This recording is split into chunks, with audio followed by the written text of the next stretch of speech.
இன்றைய முக்கிய செய்திகள். புதிய கல்விக் கொள்கையை அமல்படுத்தினால் மட்டுமே தமிழ்நாட்டுக்கான நிதியை வழங்க முடியும். மும்மொழிக் கொள்கையே நாட்டின் முதுகெலும்பு என தர்மேந்திர பிரதான் பிடிவாதம். மும்மொழிக் கொள்கையை ஏற்க முடியாது என தமிழ்நாடு அரசு திட்டவட்டம். மக்கள் கோபத்தை உணராத நடவடிக்கை என மத்திய அரசுக்கு தலைவர்கள் கண்டனம். ஒரு பகுதியை கைப்பற்ற வேண்டுமென்றால் அதன் மொழியை அழிப்பதே சிறந்த வழி. மக்களை சலிப்படைய வைத்தாலே மொழி அழிந்துவிடும் என ஜெகதீப் தங்கர் பேச்சு. இந்தியாவுக்கு 182 கோடி ரூபாய் வழங்கப்பட்டதாக ட்ரம்ப் கூறிய புகார் வங்கதேசத்திற்கு திருப்பிவிடப்பட்டதாக வெளியான தகவலால் புதிய பரபரப்பு.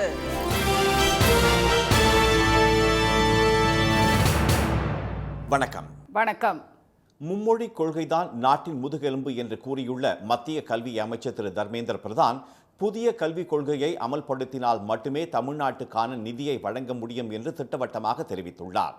சமக்ர சிக்ஷா திட்டத்தின் கீழ் தமிழ்நாட்டுக்கு வழங்க வேண்டிய 2152 கோடி ரூபாய் நிதியை வழங்காத மத்திய அரசு புதிய கல்விக் கொள்கையையும் மும்மொழி கொள்கையை ஏற்றால் மட்டுமே தர முடியும் என்று கட்டாயப்படுத்தி வருகிறது.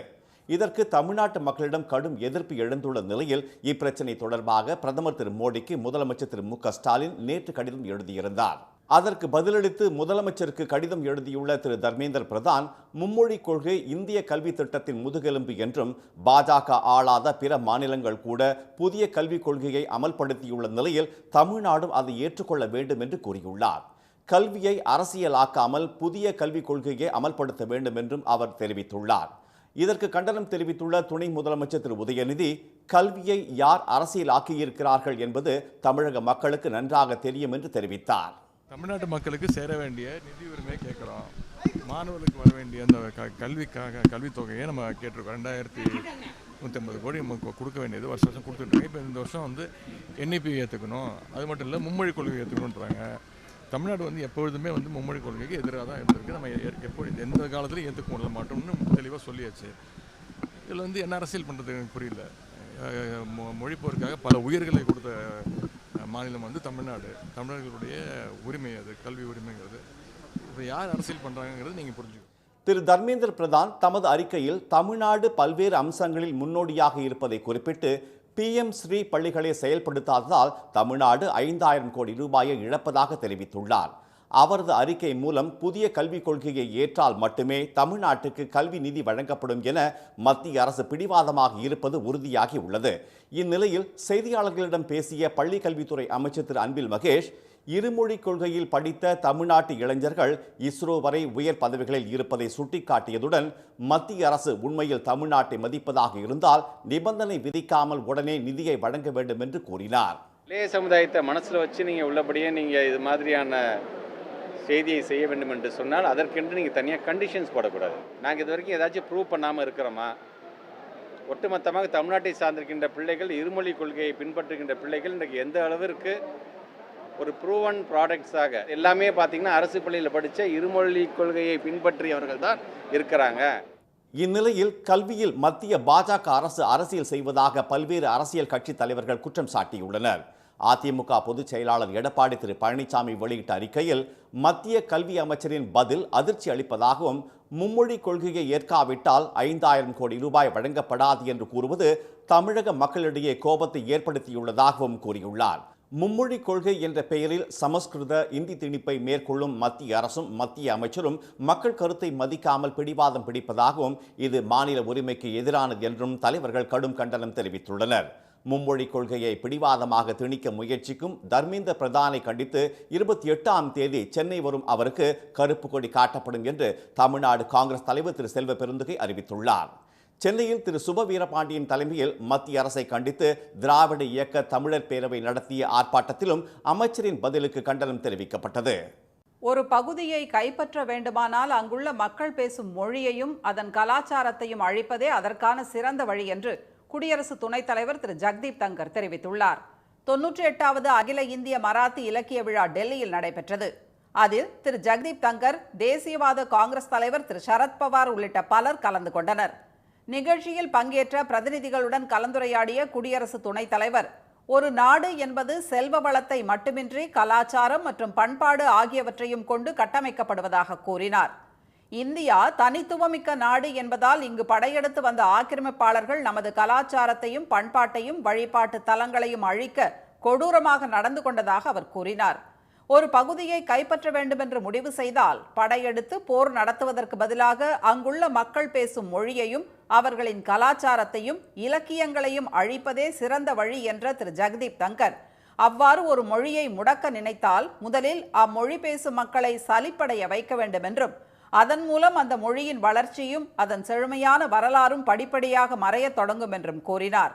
மகத்துவமிக்க ஒரு மொழியின் வளத்தை அழிக்கவும் அம்மொழியில் பேசுவோரை பழிவாங்கவும் இதற்கு முன் எப்படியெல்லாம் நடந்து கொண்டார்கள் என்பதை தெரிந்து கொள்வது முக்கியம் என்ற அவர், நமது மொழியையும் இலக்கியங்களையும் காக்க வேண்டுமென்றால் அதற்காக குரல் கொடுப்பவர்களுடன் கைகோர்த்து முன்னோர் காட்டிய வழியில் போராடுவதே நமது தலையாய கடமையாகும் என்றும் தெரிவித்தார். சென்னையில் நடத்தப்பட்ட ஃபார்முலா 4 கார் பந்தயம் தொடர்பாக சென்னை உயர் நீதிமன்றம் பிறப்பித்த உத்தரவுக்கு உச்ச நீதிமன்றம் தடை விதித்துள்ளது. தமிழ்நாடு விளையாட்டு மேம்பாட்டு ஆணையம் சார்பில் மாநிலத்திலேயே முதல் முறையாக சென்னை தீவுத்திடலை சுற்றி ஃபார்முலா 4 கார் பந்தயம் கடந்த ஆண்டு ஆகஸ்ட் 31, செப்டம்பர் 1 ஆகிய தேதிகளில் நடைபெற்றது.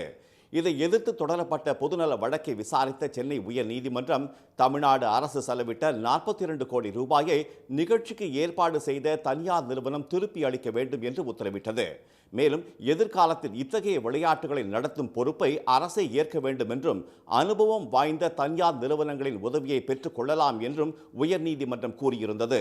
இதை எதிர்த்து உச்ச நீதிமன்றத்தில் அந்த நிறுவனம் தொடர்ந்த மேல்முறையீட்டு மனு நீதிபதிகள் திரு PS நரசிம்மா, திரு மனோஜ் மிஸ்ரா ஆகியோர் முன்னிலையில் விசாரணைக்கு வந்தது. அப்போது கார் பந்தயம் உள்ளிட்ட விளையாட்டுகளை நடத்துவது மாநில அரசின் விவகாரம் என்று குறிப்பிட்ட நீதிபதிகள் இதில் நீதிமன்றம் எப்படி தலையிட்டு உத்தரவு பிறப்பிக்க முடியும் என்று கேள்வி எழுப்பினர்.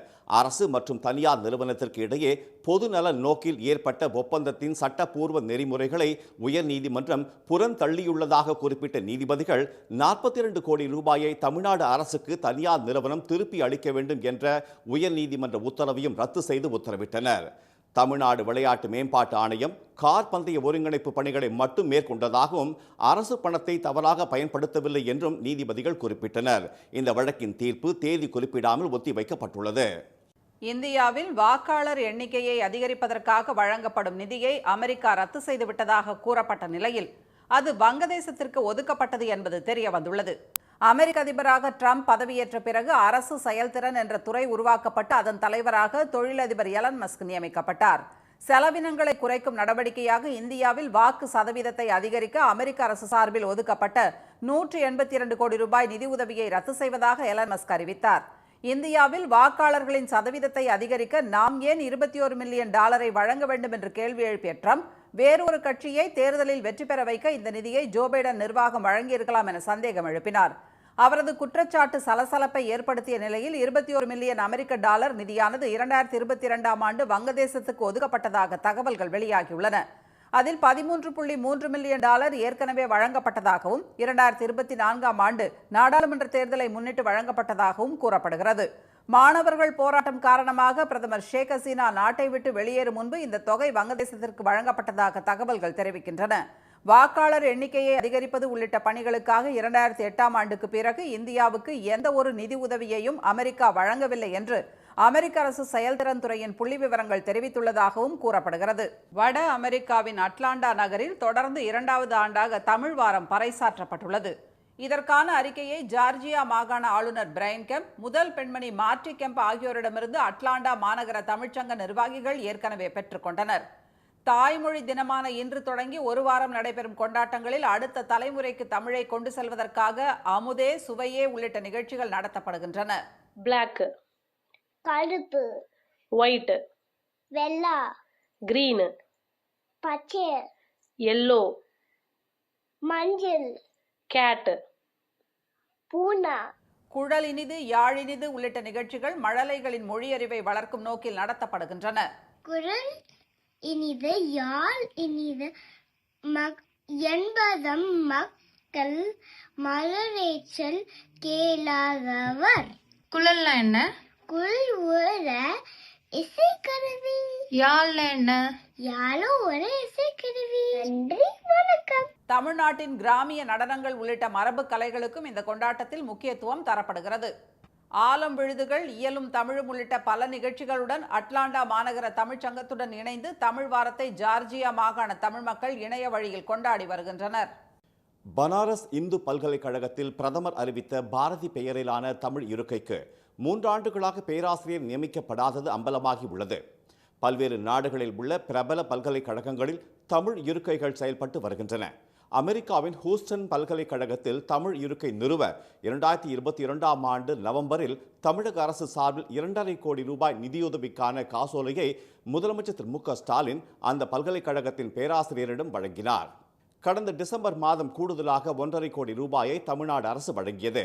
இங்கிலாந்தின் ஆக்ஸ்போர்ட், அமெரிக்காவின் ஹார்வர்ட் மற்றும் கெண்டகி பல்கலைக்கழகங்கள், கனடாவின் டொரண்டோ, ஜெர்மனியின் ஹாம்பர்க் மற்றும் ஹெடில்பர்க் ஆகிய பல்கலைக்கழகங்களிலும் தமிழ்நாடு அரசின் நிதி உதவியுடன் தமிழ் இருக்கைகள் நீண்ட காலமாக செயல்பட்டு வருகின்றன. இதனிடையே 2021ஆம் ஆண்டு செப்டம்பர் 11ஆம் தேதி மகாகவி பாரதியாரின் 100வது நினைவு தினத்தன்று குஜராத் நிகழ்ச்சி ஒன்றில் காணொலியில் பேசிய திரு மோடி, தமது சொந்த தொகுதியான வாரணாசியில் உள்ள பனாரஸ் இந்து பல்கலைக்கழகத்தில் தமிழுக்கான சுப்பிரமணிய பாரதி இருக்கை அமைக்கப்படும் என்று அறிவித்தார்.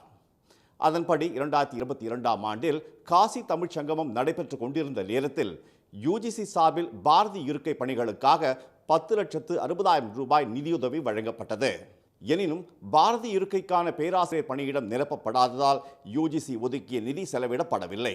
அதற்கு அடுத்த ஆண்டும் 10,60,000 ரூபாய் நிதி ஒதுக்கீடு செய்யப்பட்ட நிலையில் தமிழ் பேராசிரியர் நியமிக்காமல் 5 பேராசிரியர்களை கொண்ட குழுவை அமைத்து அப்பணிகளை கவனிக்குமாறு துணைவேந்தர் உத்தரவிட்டுள்ளார்.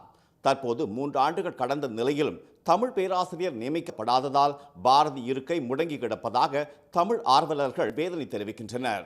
தமிழ் மொழியை வெற்று அறிவிப்புகளுக்கு மட்டுமே பாஜக அரசு பயன்படுத்தி வருவதாக தமிழ் ஆர்வலர்கள் குற்றம் சாட்டி வரும் நிலையில் பிரதமர் அறிவித்த திட்டமும் அந்த பட்டியலில் சேர்ந்துவிட்டதாக விமர்சனங்கள் எழுந்துள்ளன. இனி வருவது செய்தி துளிகள். இந்திய வம்சாவளியைச் சேர்ந்த காஷ் பட்டேலை அமெரிக்க புலனாய்வுத்துறை அமைப்பான FBI இயக்குநராக நியமனம் செய்ய அந்நாட்டு செனட் சபை ஒப்புதல் அளித்துள்ளது. இவரது பெயரை ட்ரம்ப் பரிந்துரைத்த போது எதிர்க்கட்சியான ஜனநாயக கட்சியினர் கடும் எதிர்ப்பு தெரிவித்தனர். இந்நிலையில் செனட் சபையில் அவருக்கு ஆதரவாக 51 வாக்குகளும் எதிராக 49 வாக்குகளும் பதிவாகின. இதைத் தொடர்ந்து காஷ் பட்டேல் வெளியிட்டுள்ள அறிக்கையில் தம் மீது நம்பிக்கை வைத்துள்ள அதிபர் ட்ரம்புக்கு நன்றி தெரிவித்துள்ளார்.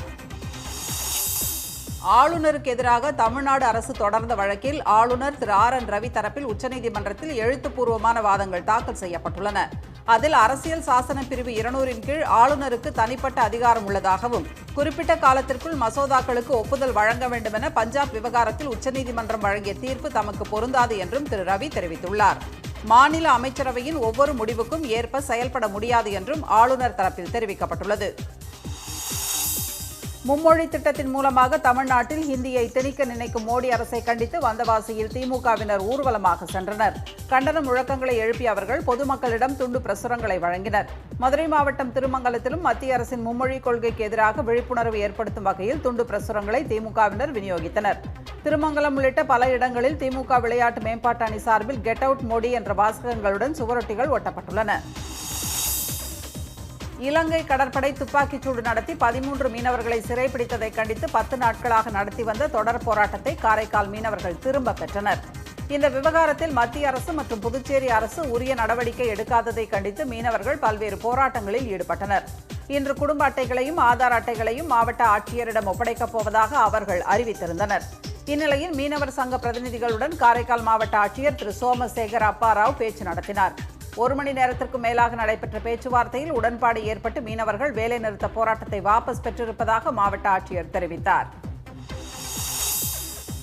உலக தாய்மொழி தினத்தையொட்டி புதுக்கோட்டை மாவட்ட ஆட்சியர் அலுவலகத்தில் நடந்த விவசாயிகள் குறைதீர் கூட்டத்தில் உறுதிமொழி ஏற்பு நிகழ்ச்சி நடைபெற்றது. இதனிடையே ராணிப்பேட்டை உள்ளிட்ட பல இடங்களில் தமிழ் வாழ்க என்ற வாசகம் கொண்ட சுவரொட்டிகள் ஒட்டப்பட்டுள்ளன. புதுச்சேரியில் ஆக்கிரமிப்பு அகற்றம் என்ற பெயரில் அதிகாரிகள் அத்துமீறுவதாக கண்டனம் தெரிவித்து முக்கிய வீதிகளில் கடையடைப்பு போராட்டம் நடைபெற்றது. அங்கு சில நாட்களுக்கு முன் ஆக்கிரமிப்புகளை அகற்றும் பணி தொடங்கியது. பாரதி வீதி, அண்ணா சாலை பகுதிகளில் நடைபாதை கடைகள், ஆக்கிரமித்து கட்டிய படிகள், கட்டடங்கள் உள்ளிட்டவை அகற்றப்பட்டு வருகின்றன.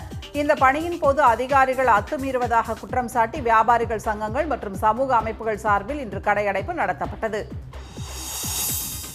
இன்றைய வர்த்தக முடிவில் மும்பை பங்குச்சந்தை குறியீட்டு எண் சென்செக்ஸ் 425 புள்ளிகள் குறைந்து 75,311 புள்ளிகளாக இருந்தது.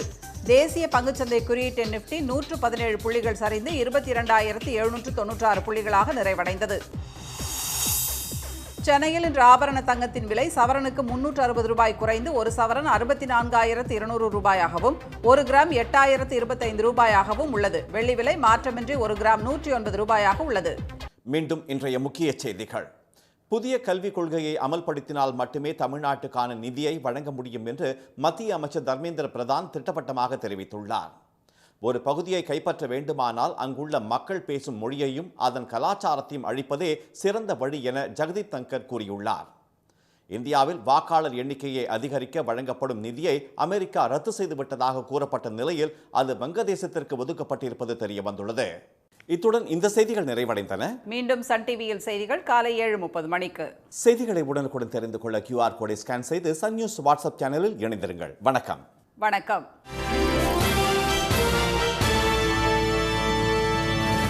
உடனுக்குடன் செய்திகளை தெரிந்து கொள்ள சன் நியூஸ் பெல் ஐகானை கிளிக் பண்ணுங்க.